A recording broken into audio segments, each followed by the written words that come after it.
We're not exactly sure what's going to happen with Alec Manoah this offseason. I don't even think he knows what's going to happen with himself. But Ross Atkins gave some in depth answers as to what to expect from the former Cy Young finalist. So we'll break that down and much more on this episode of Jay's Digest.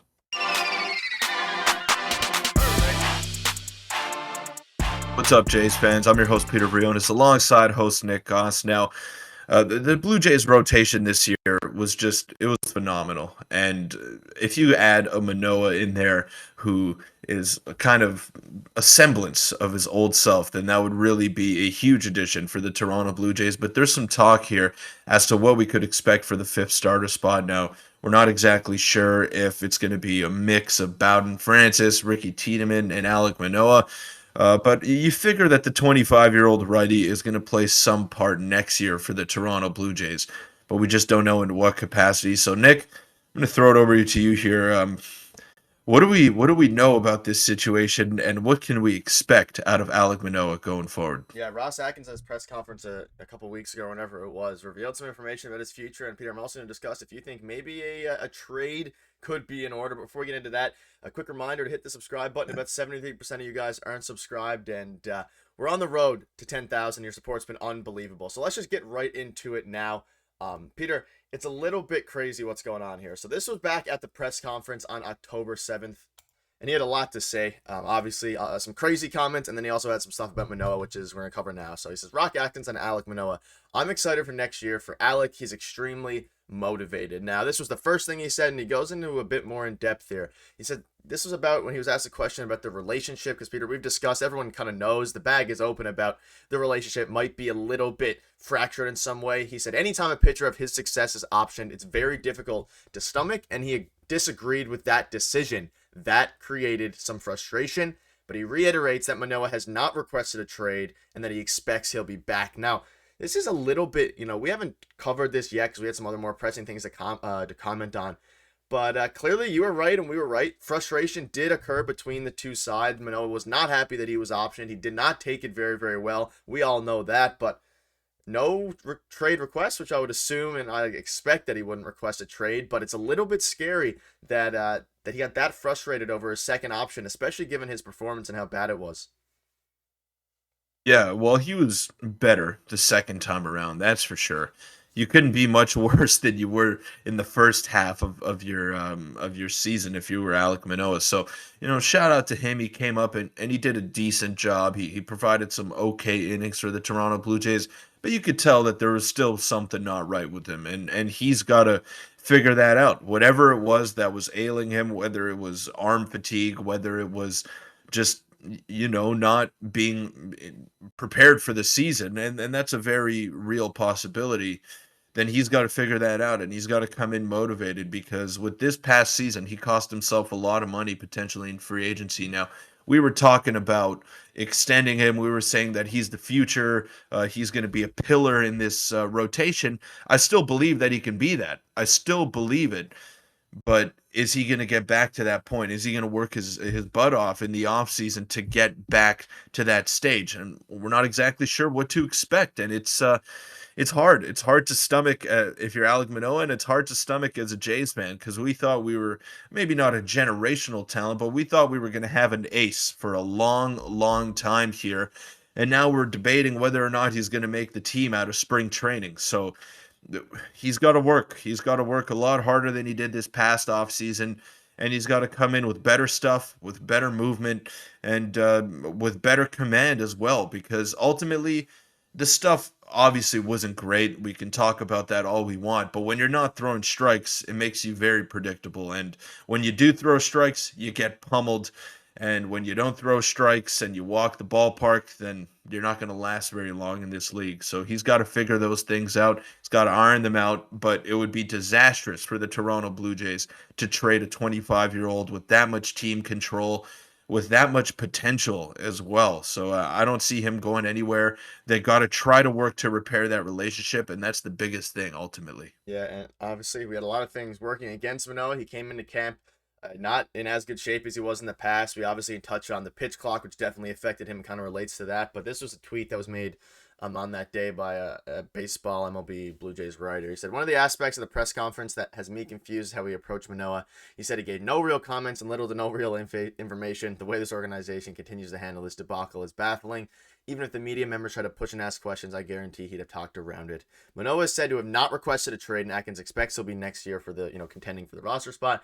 Feels like that was just easier answer to say no, he's definitely gone. Now, obviously, no GM is going to go out and say that their pitcher has requested a trade, even if he did request a trade. But I agree with you, Peter. I mean, it would be a really bad time to trade Alek Manoah for a variety of reasons, similar to the Vladdy situation, which we'll be discussing probably in later today's in another video today. But Manoah, trading him now, you wouldn't get much for him. Maybe you could get, a couple fringe guys, but his value is so low, especially with the way that he's handled the situation. We kind of got to hope that he doesn't demand a trade. And if he does, luckily the MLB doesn't work like the NBA as much in the sense of trade demandings. Hopefully we would just stick it out and make him compete. He's still under contract for a couple or 3 more years. So I don't know, Peter. It's a very, very interesting line. You can't really trade him because, again, you're risking the same thing you'd be doing if you trade any of your young guys like Vladdy or Bo. They go out and they, fulfill their potential, and then we're stuck with a fringe prospect, depending on what you could get from Manoah. I think Manoah's value is definitely lower than Vladdy's. He had, 2 really good seasons and then a really, really bad season where he continued to prove that he wasn't, wasn't really MLB caliber this season. And then, of course, his attitude and his mindset definitely wasn't MLB caliber. So, I don't know. It's a very, very interesting thing. Any quick thoughts before I show you one more screenshot here? Yeah, I think this is a unique situation. You can't really compare it to the Vladdy and Bo situations either, because they never got sent down in their major league careers, and they were never um, below average players. They were never in the conversation for worst performers in Major League Baseball. So you can't really compare the situations. I think Vladdy is going to be here to stay. That would be another stupid trade to make, especially when his value is at an all-time low.